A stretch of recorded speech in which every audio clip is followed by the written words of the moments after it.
नमस्कार, मैं हूं अश्विन मिश्रा। आईपीएल 2026 की शुरुआत से पहले मीडिया जगत में एक ऐसी खबर है जो भूचाल मचा दिया। अब मैं आज दो टीमों की बात करूंगा, दोनों टीमों के किस्से निराले हैं और इन दिनों सबसे ज्यादा चर्चा हो रही है राजस्थान रॉयल्स की और आरसीबी की। आप सोचिए चर्चा क्यों हो रही है? चर्चा होना लाजमी है क्योंकि आरसीबी की सबसे पहले बात कर लेते हैं। आरसीबी सबसे उसके तगड़े फैंस माने जाते हैं। तगड़े इसलिए कि उनके फैन बेस बहुत कमाल का है और सबसे ज्यादा लॉयल अगर फैन किसी के हैं तो आरसीबी के।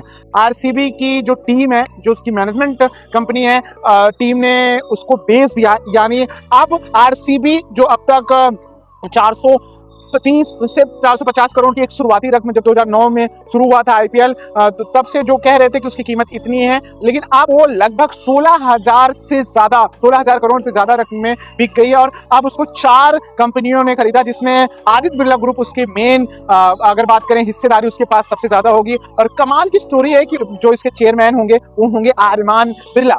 बिरला परिवार से आते हैं, वो बिजनेस टाइकून की विरासत को आगे बढ़ाएंगे। लेकिन उस प्लेयर की भी कहानी सुनी। वो प्लेयर पहले मध्य प्रदेश में क्रिकेट खेलता था, डोमेस्टिक क्रिकेट खेला, रणजी खेला, सेंचुरी भी लगाई। उसके बाद आईपीएल में इस बंदे का सिलेक्शन होता है, लेकिन राजस्थान रॉयल्स उससे केवल बेंच पे बैठा के रखती है, उसे कभी मौका नहीं देती, केवल बेंच पे। लेकिन किस्मत ऐसी बदली कि उसने क्रिकेट कैरियर से रिटायरमेंट लेते हैं। उसके बाद आप जाके इतने सालों बाद क्रिकेट में वापस आते हैं। कहीं ना कहीं आप इसे एक नए नजरिए से देखा जा रहा है कि जिस बंदे को क्रिकेट की समझ है, जो क्रिकेट खेला है, वो आरसीबी को विरासत को और आगे बढ़ाएगा। अब सवाल है कि जब आरसीबी 18 साल बाद आईपीएल जीत गया तो बिकी क्यों? क्योंकि आरसीबी जीतने के बाद जिस तरीके से जश्न मनाया गया, लोगों की मौत हुई, तो बहुत सारे सवाल उठे। उसी समय से सुबगाहट उठ रही थी कि क्या आईपीएल में आरसीबी टीम रहेगी, क्या वो बिक जाएगी? तो उसके इन्वेस्टर थे, जो उसके निवेशक थे, जो उसके मालिक थे, उन्होंने सही मौके का चयन किया। और इससे बढ़िया नहीं होगी क्योंकि आरसीबी की महिला टीम पुरुष दोनों के पास आईपीएल टाइटल है, उसके पास डब्ल्यूपीएल के टाइटल और इसके पास आईपीएल। ये सही समय था, इसलिए बेच दिया गया और ये कहीं ना कहीं उनके लिहाज से सही मूव होगा। साथ में बिरला ग्रुप की उनकी बेटी भी है जो इसमें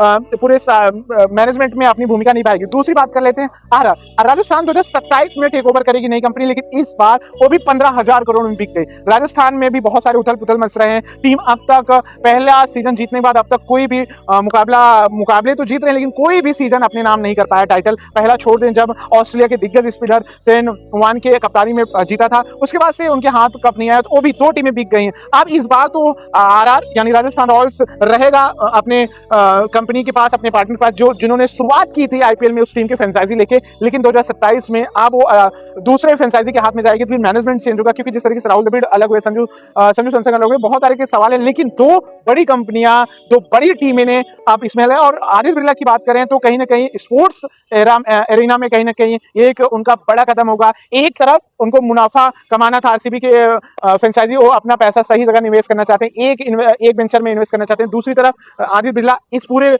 स्पोर्ट्स क्लब में शामिल होना चाहता था।